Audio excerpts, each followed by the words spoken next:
에코프로도 드디어 반등이 나왔습니다. 일단 여기 노란색 선 보이시죠? 요게 21선입니다. 21선까지 일단 반등이 나왔어요. 그래서 결국은 일봉매수 타점에 왔죠. 이렇게 오니까 결국은 급등이 나와서 지금 보면은 일봉매수 타점에 오고 하루 이틀 3일 만에 이제 반등이 나오기 시작을 해서 일단 1차적인 저항대인 21선까지는 반등이 나왔습니다. 그리고 나서 이제부터가 중요한 거예요. 이제 어떻게 되느냐 보면은 일단 다행인 것은 요거죠. 유가 하락. 결정적으로 주가가 반등이 나온 이유는 유가 하락인데, 유가 하락이 되려 그러면은 미국하고 이란이 종전이 돼야 되는데 요 종전 협상이 타결이 됐죠. 그래서 이제 구체적으로 요거에 대한 협상이 이제 남아 있고요. 그 바람에 에코프로도 오르고 에코프로 BM을 비롯한 대부분 종목들이 오늘 반등이 나왔습니다. 그런데 또 하나, 일단 요게 주가가 그동안 떨어질 것을 봐서 공매도가 급증을 했다가, 그렇죠, 요게 이제 반등이 나올 때가 되니까 요걸 빨리 공매도를 갖다가 이제 처분을 해야 되잖아요.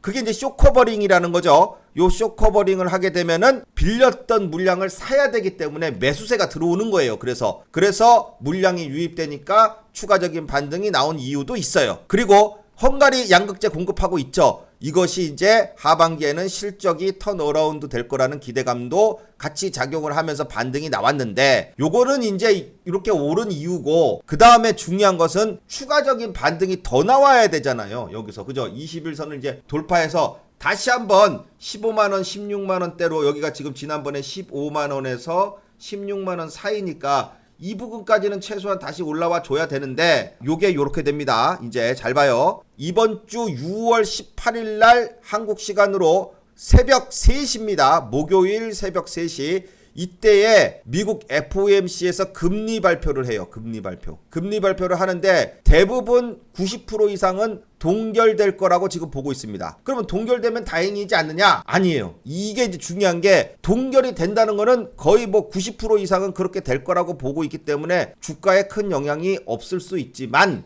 그것이 아니라 여기서 연준 의장이 나와서 하는 말이, 이번 달에는 동결을 하는 데에 다음부터는 좀 인하할 가능성도 있습니다 라는 뉘앙스로 얘기를 하면은, 뉘앙스를 어떻게 풍기느냐가 중요한 거예요. 그게 바로 힌트입니다. 힌트. 그래서 인하할 가능성이 있습니다 그러면은 주가는 급등을 하는 거고요. 그 다음에 여기 이제 이걸 비둘기파라 그래요. 그런데 이제 매파가 있어요. 매파는 이제 좀 별로 인상을 해야 될 수도 있을 것 같습니다. 만약에 요러요러한 이유 때문에 인상을 할 수도 있어요 라는 얘기를 간접적으로 얘기를 하는 거죠. 인상이나 인하에 대한 것을 간접적으로 힌트를 주는 거예요. 그러면 요거는 하락을 합니다. 변동성이 있는 거죠. 탁 떨어졌다가 근데 하락을 합니다 라고 얘기를 하면은, 야, 그러면 그 다음부터 계속 빠질 건가? 이런 불안감이 있잖아요. 그것이 아니라 실제로 금리를 인상을 한 게 아니잖아요. 당장 인상을 하는 것도 아니고, 그래서 이렇게 된다면 어떻게 if 어떻게 된다면 금리를 인상시킬 겁니다. 아니면은 또 어떻게 된다면 인하를 시킬 겁니다 라는 요 조건이 붙어요. 그죠? 이 조건이 반드시 행해진다는 법은 없죠. 앞으로 이제 또 주가는 언제든지 변동성이 있는 거니까. 그러니까 이렇게 매파적인 발언을 했다 그러면 어떻게 돼요? 그러면은 변동성이라는 말이 떨어졌다가 반등이 나온다는 얘기예요. 떨어졌다가 반등이 나온다. 그러면 지금 같은 때가 매수 타이밍이 아니고 지난번처럼 이렇게 떨어졌다가 이렇게 올라올 때 이런 타이밍이 이제 매수 타이밍이 되는 거죠. 그리고 나서 다시 한번 주가가 또 조정이 나올 수 있다 이거예요. 만약에 매파적인 발언이 나오면, 그러면은 그때가 또 한번 매수의 찬스가 된다 이거예요. 그러니까 이때에 막 올라갈 때 따라잡지 말고 항상 주가가 이렇게 조정이 나와가지고 지지되는 것을 확인을 하고, 왜냐면 조금 더 떨어졌다 갈 수도 있으니까 딱 왔다가 왔는데 올랐다 내렸다 해. 안 떨어지네. 내려온 지 한 2-3일 동안 안 떨어지고 이렇게 옆으로 딱 붙여가지고 횡보를 하네 하면은 그때 사는 거예요. 그게 지지예요. 그게 지지. 예, 지지되는 것을 보고, 또는 아랫꼬리가 길다든지 어떠한 반등의 캔들이 나오는 것을 확인하고선 사면은 훨씬 더 안정적으로 살 수가 있다. 그렇게 되면은 그때는 어떻게 돼요? 만약에 이렇게 매파적인 얘기가 나왔다면 떨어졌다가 반등 나왔다가 떨어졌다가 반등이 나오겠죠. 이렇게. 그죠? 그럼 뭐가 돼요? 쌍바닥이 된단 말이에요. 1바닥, 2바닥, 쌍바닥. 이렇게 되면서 21선이 그때 되면은 요보다도 지금보다도 더 이렇게 내려가겠죠. 내려가니까 주가가 좀 더 반등하기 쉽다. 그래서 다시 한번 그 다음 자리가 어디예요? 여기 61선. 지난번에 요 61선, 요게 요 초록색 선, 여기가 61선인데 요 60일선을 지난번에도 맞고 떨어졌단 말이에요.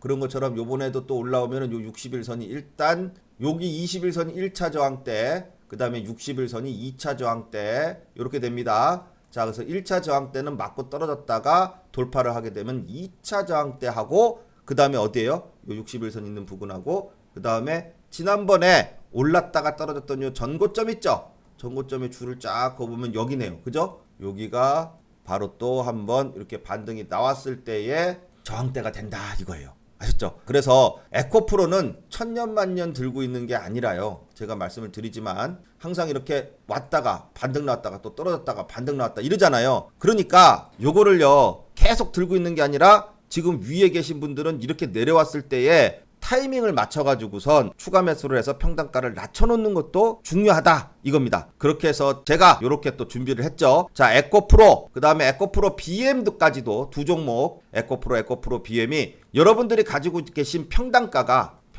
다 다르단 말이에요. 그렇죠. 평단가가 다 다르기 때문에 비중도 틀리고 평단가도 틀리고, 근데 일률적으로 다 똑같이 할 수는 없어요.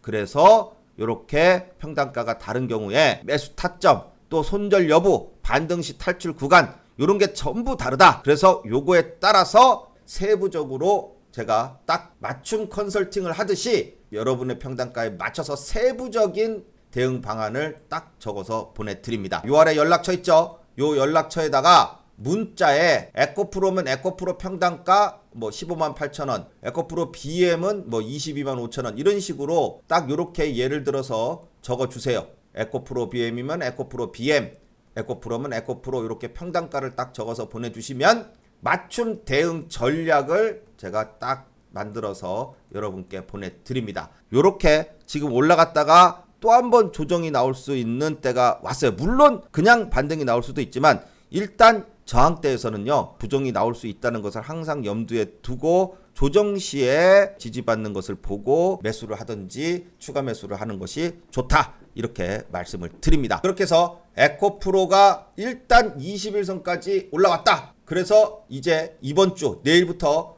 화요일 그 다음에 수목 요날 FOMC 발표가 새벽에 나니까 18일날 새벽에 나니까 금요일날 우리 장은 어떻게 될지 알 수 있겠죠. 근데 미리 선반영을 하기 때문에 수요일이나 목요일부터는 조금 이제 차익 실현 물량이 좀 나올 수 있다.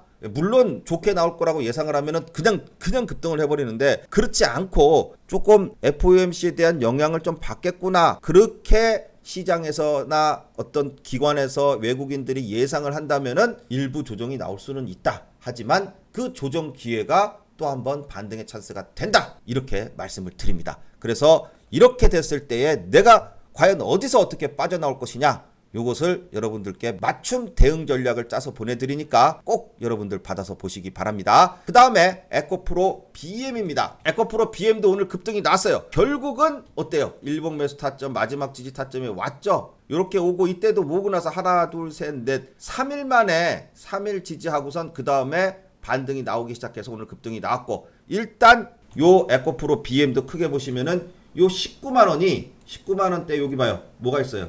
21선이 있죠? 21선, 그 다음에 121선, 회색선이요. 요 회색선이 121선이고, 그 20만원대는 누가 있어요? 20만원대는 요 초록색선이 요게 61선이고요. 그 다음에 요 핑크선 있죠? 요거는 기준선이에요. 예, 기준선.